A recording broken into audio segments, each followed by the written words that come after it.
En ce moment même, des millions de jeunes Européens réalisent quelque chose de terrifiant. Ils travaillent plus dur que leurs parents, ils sont plus diplômés, et pourtant, ils ne pourront jamais s'offrir ce que la génération précédente considérait comme normal.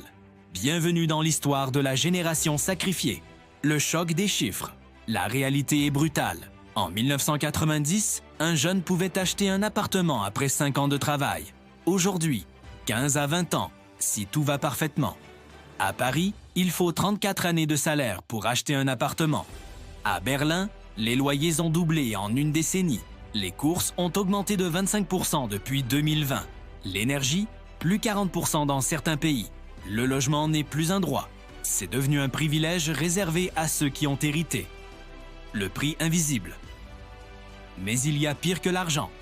Le stress. 73% des jeunes Européens souffrent d'anxiété financière. Les burn-out explosent chez les moins de 30 ans. Comment construire un avenir quand chaque mois est une bataille pour survivre? En France, un jeune sur 5 vit sous le seuil de pauvreté. En Espagne et en Italie, plus de 40% des moins de 30 ans sont en précarité. Pourquoi?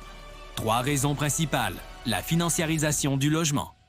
Les investisseurs ont transformé l'immobilier en produit spéculatif.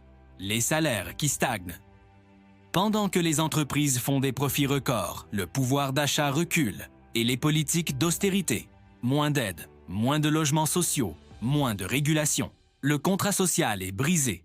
On leur a promis que l'éducation était la clé, mais aujourd'hui, même avec tous les diplômes du monde, la porte reste fermée. La question. Alors, est-ce que tout est perdu?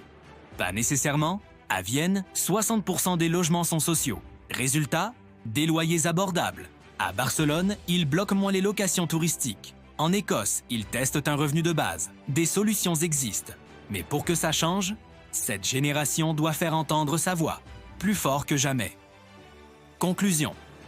Cette vidéo n'est pas juste une dénonciation. C'est un miroir tendu à une société qui a échoué à protéger sa jeunesse. Parce que sacrifier une génération, ce n'est pas juste injuste. C'est dangereux pour l'avenir de tous. La question n'est plus de savoir est-ce si les jeunes sont sacrifiés. La question est, qu'est-ce qu'on va faire maintenant?